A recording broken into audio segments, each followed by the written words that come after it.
नमस्कार विद्यार्थी मित्रांनो, परकीय व्यापाराच्या पुढच्या लेक्चरमध्ये तुम्हा सर्वांचं स्वागत आहे। आता आज आपण शिकणार आहोत एक असा टॉपिक जो नॉर्मली कोणत्याही कोचिंग क्लासमध्ये शिकवला जात नाही, ज्यावर नॉर्मली कोणत्याही नोट्स अवेलेबल नाही आहेत, पुस्तकं अवेलेबल नाही आहेत आणि हा टॉपिक खूप नेग्लेक्टेड आहे। यावर शक्यतोवर खूप जास्त पर्स्पेक्टिव्स नाहीत असा टॉपिक आपण शिकणार आहोत आपल्या या इकॉनॉमिक्सच्या बॅचमध्ये। मी सर्वच्या सर्व 8 ते 9 इंटरनॅशनल ट्रेडच्या आंतरराष्ट्रीय व्यापाराचे जवळपास 9 सिद्धांत तुम्हाला शिकवणार आहे। त्यापैकी आज आपण पहिले 3 सिद्धांत शिकणार आहोत। त्याच्या अगोदर सगळ्यात महत्त्वाचा मुद्दा आपण मागच्या लेक्चरमध्ये आंतरराष्ट्रीय व्यापार म्हणजे काय शिकलो, कन्व्हर्टिबिलिटी शिकलो, एक्सचेंज रेट शिकलो। त्यानंतर आंतरराष्ट्रीय व्यापार सुरू झाल्यानंतर आपली आयातीची स्ट्रॅटेजी काय होती, निर्यातीची स्ट्रॅटेजी काय होती हे आपण शिकलो। त्यानंतर आपण सगळ्यात महत्त्वाचा मुद्दा आपले जे परकीय व्यापाराची धोरणं आहेत, 3रं, 4थं, 5वं हे आपण शिकलो। आता आपल्या त्यातला एक महत्त्वाचा टॉपिक बाकी आहे, परकीय व्यापाराच्या संदर्भात असणाऱ्या महत्त्वाच्या गव्हर्नमेंटच्या योजना बाकी आहेत आणि सोबतच आणखीन एक महत्त्वाची गोष्ट आपली बाकी आहे ती म्हणजे की पहिल्या आणि दुसरं परकीय व्यापाराचं धोरण 92 ते 97 आणि 97 ते 2002 ही 2 महत्त्वाची परकीय व्यापाराची धोरणं आपली बाकी आहेत। तर आता आपण काय करूया, आपण शिकूया इंटरनॅशनल ट्रेड थेअरी म्हणजे काय, आंतरराष्ट्रीय व्यापाराचे जे सिद्धांत आहेत हे सिद्धांत आपण शिकून घेऊया, समजून घेऊया यात काय आहे। तर सगळ्यात पहिला महत्त्वाचा मुद्दा, हे जे आंतरराष्ट्रीय व्यापाराचे सिद्धांत आहेत यांना आपण 2 पद्धतीमध्ये डिवाइड करू शकतो। जुन्या पद्धती ज्यांना आपण क्लासिकल कंट्री बेस्ड सिद्धांत म्हणजे काय, नॉर्मली तुम्हाला माहित असेल की अगोदर काय होता, ट्रान्सपोर्टेशनच्या सुविधा नव्हत्या, दळणवळण नव्हतं आणि व्यापार जो होत होता तो फक्त वस्तूंमध्येच व्यापार व्हायचा। सेवा ही संकल्पना 70-80च्या दशकानंतर खूप मोठ्या प्रमाणात विकसित झाली किंवा सेवा या संकल्पनेला 70 आणि 80च्या दशकानंतर त्याचं कमर्शियलायझेशन झालं, मार्केटायझेशन झालं। त्या अगोदर वस्तू हा सगळ्यात मेन घटक होता की ज्याच्या आधारावरती गोष्टी होत होत्या। मग या ठिकाणी महत्त्वाचा मुद्दा काय आहे, या ठिकाणी लक्षात ठेवा, इथं त्या जुन्या काळामध्ये फक्त 2 देशांमधील व्यापार कसा आहे, मग जवळच्या देशांमधील, दूरच्या देशांमधील हा व्यापार कसा आहे, या 2 गोष्टींच्या आधारावरती गोष्टी होत होत्या। त्यामुळे ज्या जुन्या आंतरराष्ट्रीय व्यापाराचे सिद्धांत आहेत यांना आपण क्लासिकल कंट्री बेस्ड थेअरी असं म्हणतो। क्लासिकल म्हणजे जुन्या, कंट्री बेस्ड म्हणजे ज्या ठिकाणी व्यापाराच्या सिद्धांताचा विचार करत असताना 2 देशांमधील होणारा व्यापार हा मुख्य मानला जायचा किंवा व्यापाराचा विचार होत असताना 2 देशांमधील रिलेशनशिप कशी आहेत, वस्तूंची देवाणघेवाण कशी होते, सेवांची देवाणघेवाण कशी होते, देशांदेशांमधील रिलेशन्स कसे आहेत, हे होत असताना कोणत्या घटकांचा वापर होतो, याचा वापर करून ज्या थेअरीज मांडल्या गेल्या, जे सिद्धांत मांडले गेले यांना आपण क्लासिकल कंट्री बेस्ड थेअरी असं म्हणतो। तर दुसरे आहेत ज्यामध्ये मॉडर्न फर्म बेस्ड सिद्धांत, मॉडर्न म्हणजे आधुनिक, फर्म म्हणजे कंपनी आधारित। म्हणजे जर तुम्हाला सांगायचं झालं तर रिसेंटमध्ये अलीबाबा जी चायनीज कंपनी आहे, या चायनीज कंपनीने स्वतःचा IPO काढला होता।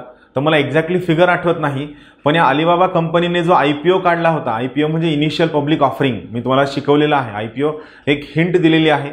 तर अलीबाबाने जो IPO काढला, हा IPO भारताच्या टॉपच्या 2 ते 3 कंपन्यांच्या एकूण मालकीपेक्षा मोठा होता।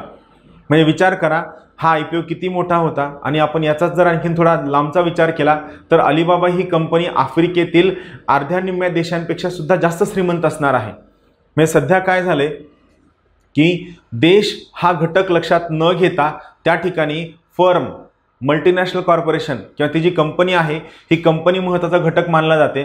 किंवा तुम्हाला हे पण माहीत असेल की हुआवेई नावाची जी चायनाची टेक्नॉलॉजी जायंट आहे, या कंपनीला स्वतःचे ऑपरेशन्स कॅनडा आणि अमेरिकेमध्ये करण्यासाठी नकार देण्यात आलेला आहे। त्यांच्या ज्या MD आहेत, CEO आहेत, त्यांना कॅनडामध्ये अरेस्ट करण्यात आली होती। तर हे सगळं का होतंय, तर या ठिकाणी अगोदर काय होतं की फक्त देश आणि त्या देशामधला व्यापार हा खूप छोटासा घटक होता। मात्र आजच्या घडीला परिस्थिती बदललेली आहे। आजच्या घडीला ती जी कंपनी आहे ही कंपनी खूप मोठ्या प्रमाणामध्ये बदल करू शकते। तुम्ही खूपदा हे पण ऐकलं असेल की जगभरामधल्या खूप सर्व कंपन्या एवढ्या मोठ्या आहेत की त्या आफ्रिका किंवा आशियामधल्या खूप सर्व देशांचे सरकारच चालवतात, खूप सर्व देशांना फंडिंग करतात। त्या देशातील निवडणुकांचे कल काय असावे, निवडणुकांमध्ये कोण जिंकावं, कोण जिंकू नाही, कोणत्या पक्षाला मत मिळावं, त्या पक्षानं आपल्या फेवरमध्ये सत्तेत आल्यावर मतदान करावं, या सर्व बाबी मॅनिप्युलेट करण्याची ताकद या सर्व मोठमोठ्या मल्टीनॅशनल फर्म्समध्ये आहे, मल्टीनॅशनल कॉर्पोरेशन्समध्ये आहे। आणि खूप सर्व देशांच्या राष्ट्राध्यक्षांना, पंतप्रधानांना किंवा त्यांच्या सरकारांना या कंपन्यांच्या सोयीचे डिसिजन घ्यावे लागतात. जर या कंपन्यांच्या सोयीचे डिसिजन घेतले नाही तर या कंपन्यांच्या हातामध्ये जी आर्थिक ताकद आहे या आर्थिक ताकदीच्या आधारावर ते सरकारसुद्धा पाडू शकतात.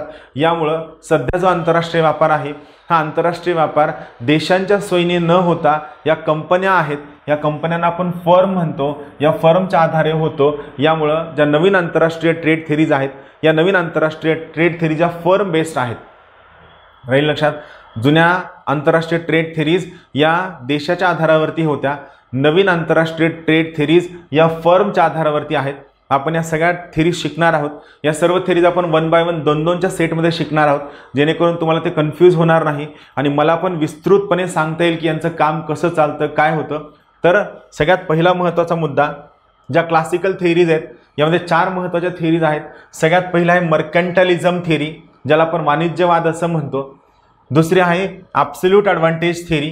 तिसरी आहे कंपॅरेटिव्ह ॲडव्हान्टेज थेरी. रिलेटिव्ह नाही, शब्द काय वापरला आहे, ॲक्च्युली कंपॅरेटिव्ह आणि रिलेटिव्ह दोन्ही शब्दांचा अर्थ सेम होतो, पण तिसरी आहे कंपॅरेटिव्ह ॲडव्हान्टेज थेरी. आणि सगळ्यात शेवटची आहे हेक्शर ओहलिन ट्रेड थेरी, यालाच आपण फॅक्टर प्रोडक्शन थेरी सुद्धा म्हणतो. आणि याच्या आधारावरती लिओन्टिफ पॅराडॉक्स, एक रशियन अर्थतज्ञ होते, यांनी आणखीन एक महत्त्वाचा सिद्धांत मांडला होता ज्याला लिओन्टिफ्स पॅराडॉक्स असं सुद्धा म्हणलं जातं. तर हे 4 सिद्धांत क्लासिकल इंटरनॅशनल ट्रेड थेरीमध्ये येतात. हे 4 सिद्धांत आपण 2-2च्या सेटमध्ये शिकूया. त्यानंतर आपण शिकणार आहोत ती आहे country similarity theory, product life cycle theory, global strategic rivalry theory आणि Porter's national competitive advantage theory. हे 4ही महत्त्वाचे सिद्धांत आहेत. यामध्ये पण सांगतो, इथं जे मी शिकवणार आहे हे शिकवल्यानंतर ॲज इट इज लक्षात ठेवा. याच्या आधारे तुम्ही कोणतंही विनाकारण इंटरनेटवर रिसर्च करत बसू नका, त्याचा तुम्हाला काहीही ॲडव्हान्टेज होणार नाही. सध्या जे मी शिकवतोय हे तुम्हाला प्रश्न येण्यापुरतं, प्रश्नाची उत्तरं सुटण्यापुरतं मोर दॅन सफिशियंट आहे. विनाकारण यापेक्षा जास्त तुम्ही वाचत बसून तुमचा वेळ वाया घालवण्यामध्ये काहीही अर्थ नाही. चला आता आपण काय करूया, एक एक सिद्धांत शिकूया. आपण सगळ्यात अगोदर शिकणार आहोत आजच्या आपल्या इंटरनॅशनल ट्रेड थेरीचं पहिल्या थेरीचं नाव आहे वाणिज्यवाद किंवा मर्कंटालिझम. वाणिज्यवाद किंवा मर्कंटालिझम. पहा, सगळ्यात पहिला महत्त्वाचा मुद्दा, वाणिज्यवाद किंवा मर्कंटालिझम नावाची ही जी थेरी आहे ही थोडक्यात ग्रीड, स्वार्थावर आधारित असणारी थेरी आहे. 16व्या शतकामध्ये या थेरीचा उगम झाला. थोडक्यात काय असतं, ब्रिटिशांनी भारतावर जे राज्य केलं, हे ब्रिटिशांनी भारतावर केलेलं राज्य म्हणजे थोडक्यात मर्कंटालिझम किंवा वाणिज्यवाद. बरोबर आहे. आता थीम लक्षात आली. आता इथून पुढे जे काही मी शिकवलं ते तुम्हाला सहज लक्षात येईल.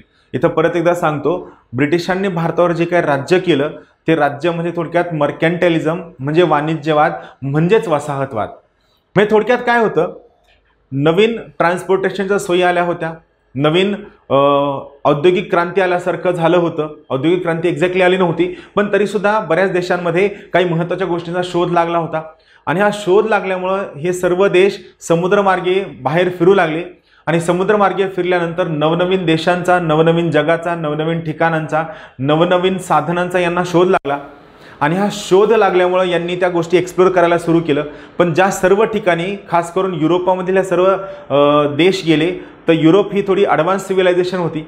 युरोपमधल्या या सगळ्या सिव्हिलायझेशन हे सर्व ठिकाण जिंकले, त्या ठिकाणचे रिसोर्सेस घेतले, त्या ठिकाणच्या मार्केटचा विचार केला आणि यांनी त्या सगळ्या मार्केटला स्वतःच्या पक्क्या वस्तूंनी भरून टाकलं. आणि तिथून सुरू झालं की ती वसाहत कोणाच्या हातामध्ये असेल, तिथून मग देश उभारणी असेल, सैन्य उभारणी असेल, मोठ्या मोठ्या संस्था उभारणी असेल, यामधनं मी जास्तीत जास्त पैसे कसे कमवू, जास्तीत जास्त सोनं कसं कमवू, जास्तीत जास्त निर्यात करून सोन्याच्या किंवा इतर खनिजांचे नाणे स्वतःकडे गोळा कसं करून ठेवू, यामधनं जो कॉम्पिटिशन सुरू झालं, जी स्पर्धा सुरू झाली, ती स्पर्धा म्हणजे वसाहतवाद, ती स्पर्धा म्हणजे मर्कंटालिझम, ती स्पर्धा म्हणजे वाणिज्यवाद. राहील लक्षात. तर एकदम सोपा, साधा, सोपा, सरळ, क्लीन कन्सेप्ट आहे. या सगळ्यांना आपण काय म्हणतो, वसाहतवाद किंवा मर्कंटालिझम किंवा वाणिज्यवाद हा शब्द आहे. तर आपण यामध्ये एक एक मुद्दा समजून घ्या जो थोडासा महत्त्वाचा आहे. चला आपण सुरू करूया. पहा, सगळ्यात महत्त्वाची गोष्ट जी मर्कंटालिझम थेरी आहे ही थोडक्यात वसाहतवादाशी निगडीत आहे. म्हणजे काय, आपलं सैन्य घ्यायचं, अगोदर सगळ्यात पहिलं काम काय करायचं, आपल्या देशामधील जे मिशनरीज आहेत धर्मगुरू आहे त्यांना त्या देशामध्ये पाठवायचं, त्या देशामधील लोकांना आम्ही तुमचं चांगलं करण्यासाठी आलो हे सांगायचं. त्यासोबत आपल्या देशातील व्यापारी पाठवायचे. या व्यापाऱ्यांनी त्या राजांना, रजवाड्यांना, सगळ्या लोकांना खूप सर्व प्रकारच्या गिफ्ट द्यायच्या. त्यांच्याकडनं व्यापाराचे परवाने घ्यायचे, लायसन्स घ्यायचे, त्यांच्या बंदरांवरती स्वतःच्या वखारी स्थापन करायच्या. आणि या वखारी स्थापन केल्यानंतर एकदा का त्या ठिकाणच्या व्यापारावर यांची पकड निर्माण झाली की त्यानंतर त्या ठिकाणी स्वतःचं सैन्य पाठवायचं व त्या ठिकाणी आपलं सामरिक वर्चस्व प्रस्थापित करायचं, राजकीय वर्चस्व प्रस्थापित करायचं, सर्व प्रकारचं वर्चस्व प्रस्थापित करायचं. आणि मग हे सगळ्या प्रकारचं वर्चस्व प्रस्थापित केल्यानंतर मग त्या ठिकाणी स्वतःचा शिक्का जमवायचा आणि त्या देशाला पूर्णतः स्वतःच्या अधिपत्याखाली घ्यायचं.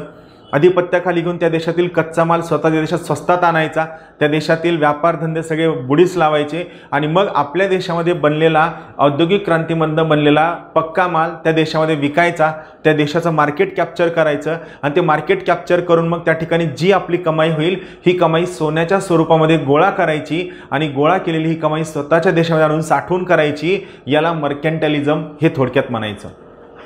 थीम लक्षात आली? म्हणजे सगळ्यात पहिला मुद्दा काय लक्षात ठेवा, इथं मी जे मुद्दे लिहिलेत हा एक एक मुद्दा मी समजून सांगणार आहे.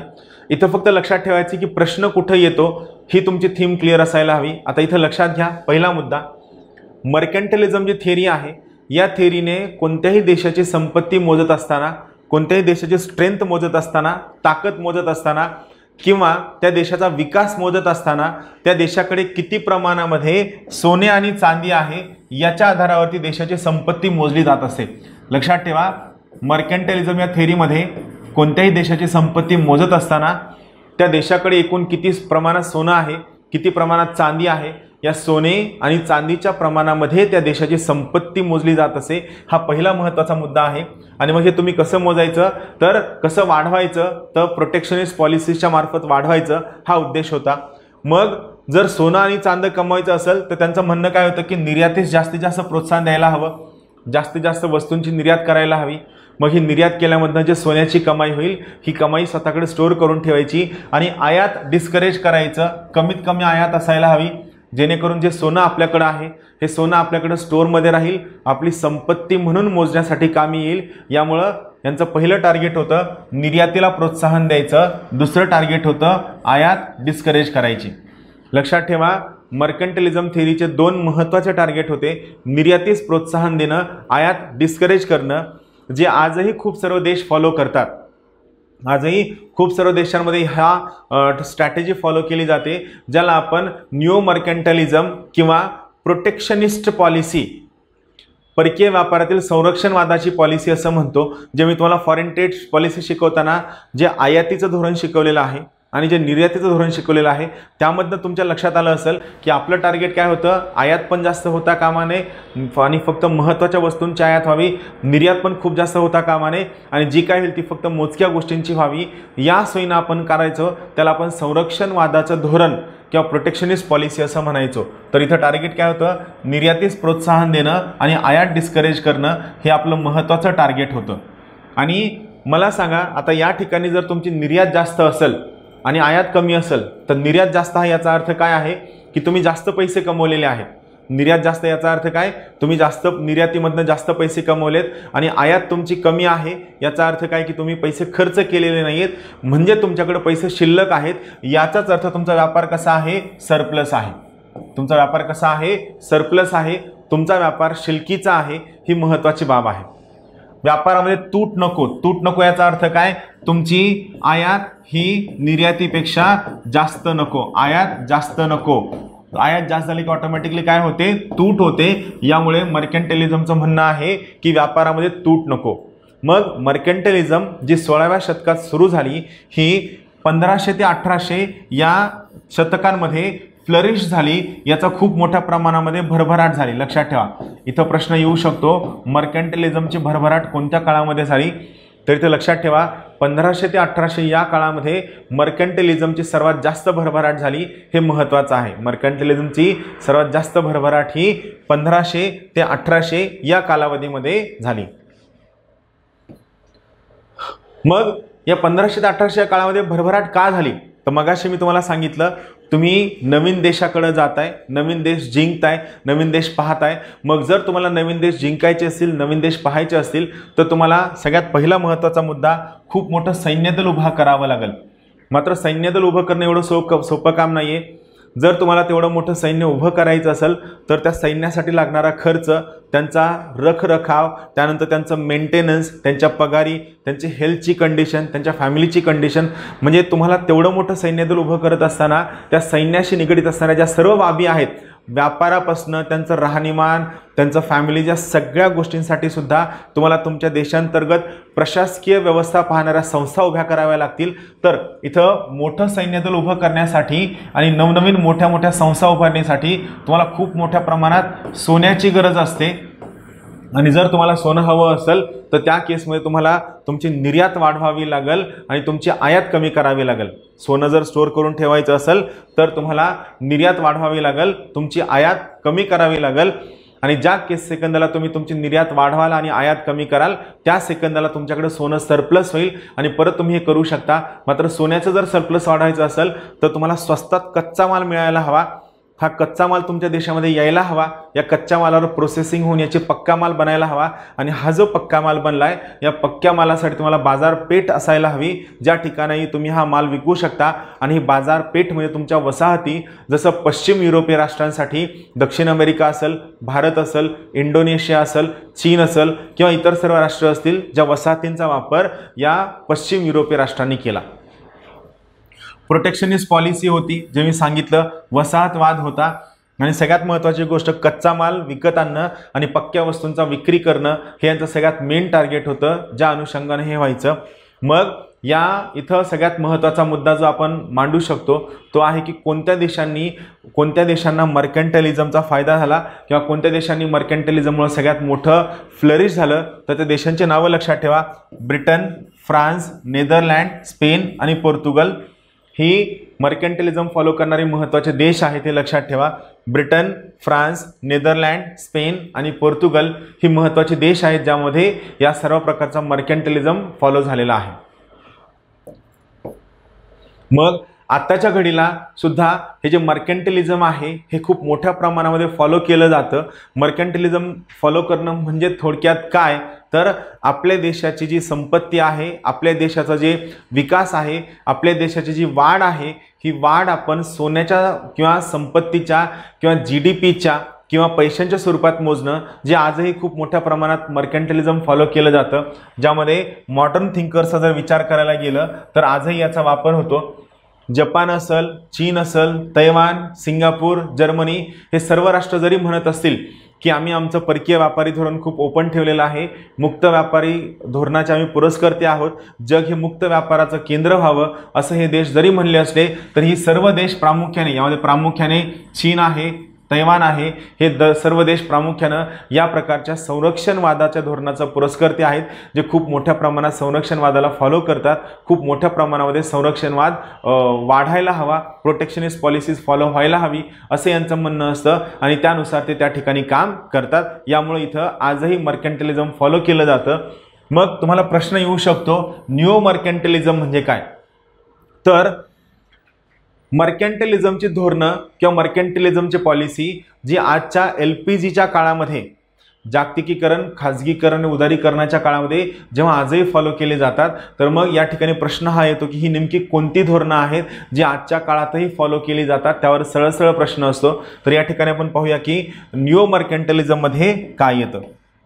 पहा, न्यू मर्कंटलिझम म्हणजे थोडक्यात काय, नवनवीन पद्धतीनं आपण परकीय व्यापाराच्या धोरणावर रेस्ट्रिक्शन ठेवणं, नवनवीन पद्धतीनं आपण परकीय व्यापाराच्या धोरणांमध्ये आयात कमीत कमी ठेवण्याचा प्रयत्न करणं, निर्यात जास्तीत जास्त ठेवण्याचा प्रयत्न करणं म्हणजे न्यू मर्कंटलिझम. किंवा थोडक्यात नवनवीन नियमांचा आधार घेऊन जागतिक व्यापार संघटना असूनही आपण संरक्षणवादाचं धोरण अवलंबिणं, अँटी डम्पिंग ड्युटी असेल, काउंटरवेलिंग ड्युटी असेल किंवा आणखीन या सगळ्या गोष्टी ज्या सर्व देश फॉलो करतात, खास करून चीन, याला आपण न्यू मर्कंटलिझम म्हणतो. जर प्रश्न आला तर न्यू मर्कंटलिझममध्ये काय काय वापर होतो असा प्रश्न येऊ शकतो. इथं हे सर्व शब्द लक्षात ठेवा. मी हे सर्वच्या सर्व शब्द न्यू मर्कंटलिझमला कसं फॉलो करतात किंवा न्यू मर्कंटलिझमचा कसा भाग आहे हे तुम्हाला सोप्या भाषेमध्ये समजावून सांगतो. सगळ्यात पहिला आहे नॉन टॅरिफ बॅरियर. मी तुम्हाला सगळ्यात अगोदर जागतिक व्यापार शिकवत असताना, वर्ल्ड ट्रेड शिकवत असताना नॉन टॅरिफ बॅरियर म्हणजे काय शिकवलेलं आहे. आता परत एकदा थोडक्यामध्ये सांगतो. टॅरिफ म्हणजे काय? टॅक्सेस. परकीय व्यापार करत असताना जेव्हा तुम्ही आयातीवर व निर्यातीवर वेगवेगळे टॅक्सेस लावून बंधनं टाकण्याचा प्रयत्न करता त्याला टॅरिफ बॅरियर, टॅरिफचे अडथळे असं म्हणलं जातं. त्याला काय? टॅरिफ बॅरियर, टॅरिफचे अडथळे असं म्हणलं जातं. पहिला मुद्दा. मग नॉन टॅरिफ बॅरियर म्हणजे काय?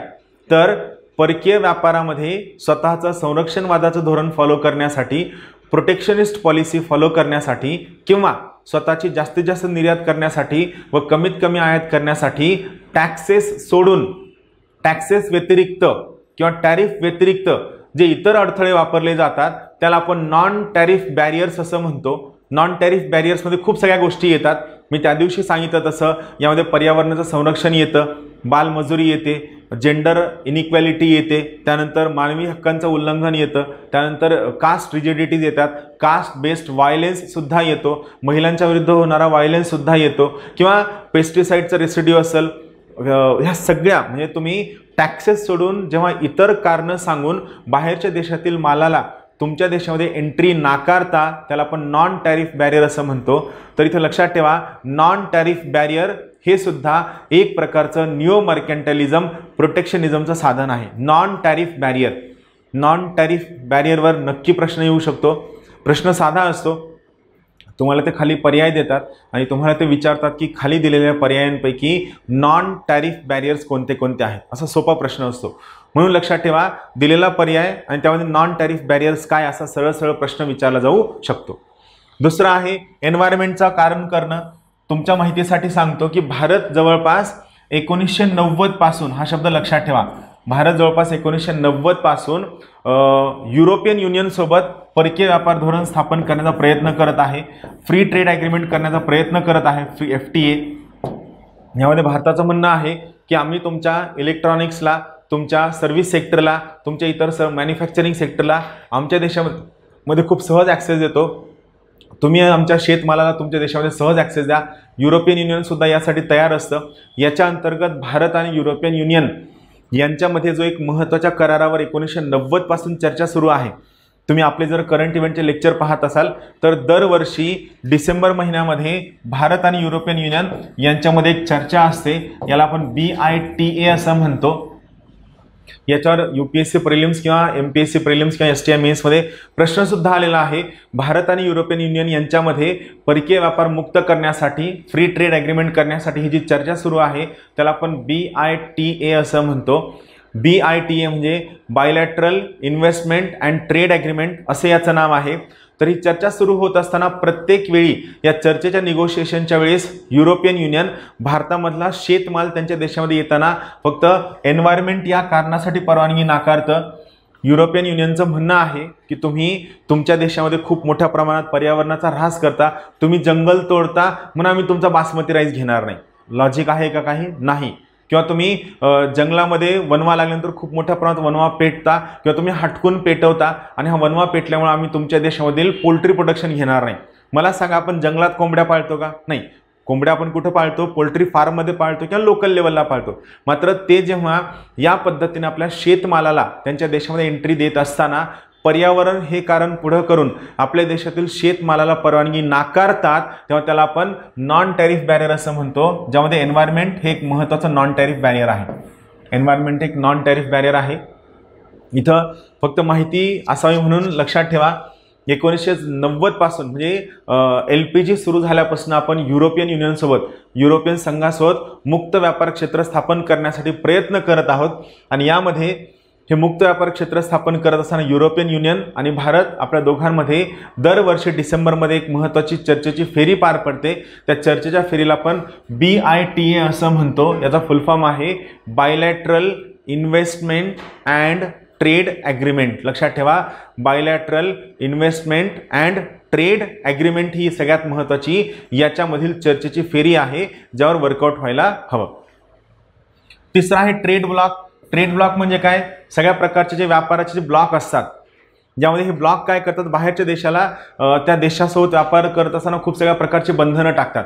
फॉर एक्झाम्पल युरोपियन युनियन हा एक अत्यंत महत्त्वाचा ट्रेड ब्लॉक आहे आणि यामध्ये युरोपियन युनियनमधल्या सदस्य राष्ट्रांना इतर कोणत्याही सदस्य राष्ट्रासोबत जर व्यापार करायचा असेल, व्यवहार करायचा असेल, तर युरोपियन युनियनच्या पार्लमेंटच्या परवानगीशिवाय ते नियम मॅन्युप्युलेट करून, नियम चेंज करून कोणत्याही पद्धतीने व्यापार करू शकत नाहीत. त्यांच्यावर या सर्व प्रकारची बंधनं असणार आहेत. किंवा SAFTA, south Asian free trade area, NAFTA, north American free trade area, किंवा मर्कोसर जी दक्षिण अमेरिकेतील देशांचा ट्रेड ब्लॉक आहे, किंवा अँडियन कम्युनिटी हे सुद्धा काय दक्षिण अमेरिकेतील ट्रेड ब्लॉक आहे, किंवा इकोवास, economic community for West African state, हे सुद्धा काय आहे, हे सर्व प्रकारचे या ठिकाणी ट्रेड ब्लॉक्स आहेत. हे ट्रेड ब्लॉक्स स्वतःच्या फिजिकल प्रॉक्सिमिटी म्हणजे स्वतःच्या आसपास जवळपास असणाऱ्या राष्ट्रांमध्ये एकत्रित येतात, त्या ठिकाणी त्यांच्यात व्यापार ठरवतात आणि मग त्यांच्या ट्रेड कॉम्प्लिमेंटरिटी बिल्ड झाली की मग या ट्रेड ब्लॉकच्या व्यापारी ब्लॉकच्या बाहेरच्या एखाद्या राष्ट्राला जर इथं ट्रेड करायचा असेल, जर व्यापार करायचा असेल, तर त्या ठिकाणी त्या देशाचं म्हणणं ब्लॉक करतात. हा महत्त्वाचा मुद्दा आहे. ज्या ठिकाणी हा जो ट्रेड ब्लॉक आहे, हा ट्रेड ब्लॉक या ठिकाणी प्रोटेक्शनिस्ट पॉलिसी म्हणून वापरला जातो. त्यानंतर पुढचा आहे इंटरनॅशनल मॉनिटरी फंडचा वापर. IMF, आंतरराष्ट्रीय नाणेनिधी. मी IMFचा जेव्हा जेव्हा उच्चार केलेला आहे त्यावेळी तुम्हाला IMF बद्दल एक सगळ्यात महत्त्वाची थीम सांगितलेली आहे. IMF नेमकं काय आहे तर परमनंटली लक्षात ठेवा, इंटरनॅशनल मॉनिटरी फंड हा जगातील सर्वात मोठा सावकार आहे. म्हणजे नेमकं काय तर सावकार काय करतो, तुम्हाला कर्ज देतो, व्याजानं पैसे देतो, पण सावकार तुमच्यावर काय करतो, चक्रवाढ व्याज लावतो आणि तुमच्यावर एवढं मोठं व्याज लावतो की सरतेशेवटी तुम्हाला तुमची जमीन किंवा तुमचं घर विकून त्या सावकाराचे पैसे परत करावे लागतात. IMFचं सुद्धा सेम आहे. IMF सुद्धा तुम्हाला मदत करतं, तुम्हाला परकीय चलनाच्या स्वरूपात पैसे देतं, तुम्हाला वित्तीय सहाय्य करतं, पण या सर्व वित्तीय सहाय्य करत असताना IMF तुमच्यावर सर्व प्रकारच्या अटी लादतं. अटी लागतं म्हणजे का, IMF तुम्हाला म्हणते की तुमचा परकीय व्यापार आमच्यासाठी खुला करा, बाहेरच्या देशांच्या चलनाला तुमच्या देशामध्ये सहजासहजी ॲक्सेस द्या, किंवा तुम्ही तुमच्या देशांतर्गत दिल्या जाणाऱ्या सबसिडीज कमी करा, कामगार कायद्यांमध्ये सुधारणा करा, पर्यावरण कायद्यामध्ये सुधारणा करा, कन्व्हर्टिबिलिटी वाढवा, खाजगीकरण वाढवा, लिबरलायझेशन वाढवा, आयात निर्यातीवर असणारे बंधनं काढून टाका.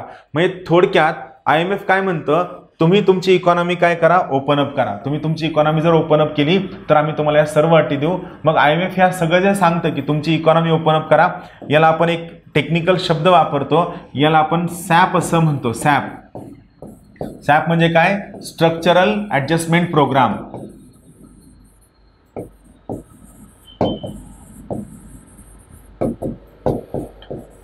मग इथे एक महत्त्वाचा मुद्दा आहे सॅपच्या बाबतीत, स्ट्रक्चरल ॲडजस्टमेंट प्रोग्रामच्या बाबतीत. IMFवर मेजॉरिटी वर्चस्व हे अमेरिकेचं आहे, सर्वात जास्त वोटिंगचा वाटा अमेरिकेचा आहे. मग थोडक्यात IMFचा वापर युनायटेड स्टेट्स ऑफ अमेरिका ही स्वतःचे व्यापारी धोरणं, स्वतःचे व्यापारी उद्दिष्ट फुलफिल करण्यासाठी व स्वतःच्या वस्तूंच्या आणि सेवांना खूप मोठी बाजारपेठ मिळवून देण्यासाठी काम करतात. यामुळं इंटरनॅशनल मॉनिटरी फंडचा वापर सुद्धा या ठिकाणी न्यू मर्केंटलिझमच्या अंडर स्वतःचे प्रोटेक्शनिस्ट धोरणं राबविणं, स्वतःची निर्यात जास्तीत जास्त वाढविणं, आयात नियंत्रणावर ठेवणं आणि परकीय व्यापारामध्ये सरप्लस असण्यासाठी केली जाते. सबसिडीजवर बंधनं आहेत, खास करून WTO आल्यानंतर यामध्ये खूप सर्व प्रकारच्या सबसिडीजवर बंधनं टाकण्यात आलेली आहेत आणि सबसिडीजवर बंधनं टाकली गेली तर भारतासारखी डेव्हलपिंग कंट्री, भारतासारखी पुअर कंट्री जी आहे या देशाला खूप मोठं नुकसान होऊ शकतं. त्यानंतर अँटी डम्पिंग ड्युटीज आणि काउंटरवेलिंग ड्युटी जी आहे, या दोन प्रकारच्या ज्या ड्युटीज लावल्या जातात तो सुद्धा याचाच भाग आहे की काही देश स्वतःचं इकॉनॉमी प्रोटेक्ट करण्यासाठी काही वस्तू दुसऱ्या देशामध्ये डंप करतात किंवा खूप स्वस्ताच्या किमतीमध्ये विकतात. त्यामुळं ज्या देशामध्ये या वस्तू डंप केल्या गेलेल्या आहेत त्या देशातील मायक्रो, स्मॉल, मीडियम एंटरप्राइजेसला खूप मोठ्या प्रमाणात नुकसान सहन करावं लागतं. इथे एक मुद्दा लक्षात ठेवा, मायक्रो, स्मॉल, मीडियम एंटरप्राइजेस हे लेबर इंटेन्सिव्ह सेक्टर्स आहेत, ज्या ठिकाणी एक युनिट प्रोडक्शन करत असताना जास्त लोकांना रोजगार मिळतो, संपत्तीचं समान वितरण होण्यासाठी मदत होते. त्यामुळे जर MSMEला नुकसान झालं तर देशाच्या ओव्हरऑल असमानतेवर परिणाम होतो, इनइक्वॅलिटी वाढते आणि महिलांच्या विरुद्ध अत्याचार वाढतात, महिलांना खूप जास्त नुकसानांना सामोरं जावं लागतं. त्यामुळे सुद्धा यांच्यावर बंधनं यायला हवी. या सर्व गोष्टी आजच्या मॉडर्न जगामध्ये फॉलो केल्या जातात आणि या सर्व गोष्टी आजच्या मॉडर्न जगामध्ये फॉलो केल्या जातात म्हणून याला आपण काय म्हणतो, न्यू मर्कॅन्टिलिझम असं म्हणतो. म्हणजे थोडक्यात काय आहे, आज जग मुक्त झालेलं आहे, लिबरलाइज झालेलं आहे, ओपन झालेलं आहे. असं झालेलं असतानाही आपण 16व्या शतकामधील मर्कंटिलिझमची वाणिज्यवादाची तत्व आज फॉलो करतो. याला आपण न्यू मर्कंटिलिझम असं म्हणतो. लक्षात ठेवा, आजच्या मॉडर्न जगामध्ये आपण आणखीनही 15व्या 16व्या 17व्या शतकातील वाणिज्यवादाची मर्कंटिलिझमची तत्व स्वतःच्या बेनिफिटसाठी वापरतो. याला आपण न्यू मर्कंटिलिझम या नावाने ओळखतो. इथं महत्त्वाची गोष्ट, मर्कंटिलिझम यामध्ये ते फ्री ट्रेडचे पुरस्कर्ते नव्हते. फ्री ट्रेडचे ॲडव्होकेट काय म्हणतात की कंझ्युमर आणि देश या सर्वांचं उद्योगांचं बेनिफिट व्हावं, म्हणजे बेसिकली फ्री ट्रेड मुक्त व्यापार असावा असं म्हणणारे जी लोक, त्यांचं म्हणणं आहे की देशांचा सुद्धा बेनिफिट व्हावा, कंझ्युमरचा सुद्धा बेनिफिट व्हावा, व्यापाराचा सुद्धा बेनिफिट व्हावा. मात्र मर्कंटिलिझमचं काय म्हणणं आहे, फक्त आणि फक्त मोजक्याच उद्योगधंद्यांना फायदा होतो, खूप मोजक्या. लक्षात ठेवा, इथं आणखीन एक प्रश्न येऊ शकतो, मर्कंटिलिझम हे फ्री ट्रेडला सपोर्ट करतं का? तर इथे लक्षात ठेवा, मर्कंटिलिझम हे फ्री ट्रेडला सपोर्ट करत नाही. महत्त्वाचा पॉईंट आहे, स्टार मार्क करून ठेवतो. लक्षात ठेवा, मर्कंटिलिझम हे फ्री ट्रेडला सपोर्ट करत नाहीत. राहील लक्षात. हा थोडा इंटरेस्टिंग भाग आहे. त्यानंतरची दुसरी थेरी वेगळी आहे. हा मर्कंटिलिझम लक्षात ठेवा, ही आपल्या इंटरनॅशनल ट्रेड थेरीची सुरुवात आहे. उद्या आपण न्यू मर्कंटिलिझम शिकूया आपल्या बॅचमध्ये. मी तुम्हाला इकॉनॉमिक्सच्या बॅचमध्ये जवळपास 8ला 8 सुद्धा थेरी शिकवणार आहे, ज्या महत्त्वाच्या आहे. अपेक्षा आहे तुम्हाला कळलं असेल. यावर तुम्हाला असं खूप मोठा कंटेंट मिळणार नाही. ज्या सर्व ठिकाणी मी जे मुद्दे सांगितलेत, ज्या थीम सांगितलेल्या आहेत, या थीम लक्षात घ्या. हे व्हिडिओ 2दा-3दा पाहायला सुरू करा. आपण थोडं इकॉनॉमिक्सच्या कोर एरियामध्ये जात आहोत, त्यामुळे असं होऊ शकतं की काही कन्सेप्ट कळत नाहीत, पण हे 2दा-3दा पाहिजे तर तुम्हाला हे नक्की कळेल. आपण लवकरात लवकर बाकीच्या थेरीसुद्धा कव्हर करूया. सर्वांना खूप खूप शुभेच्छा. Thank you very much. Have a good day. Thank you.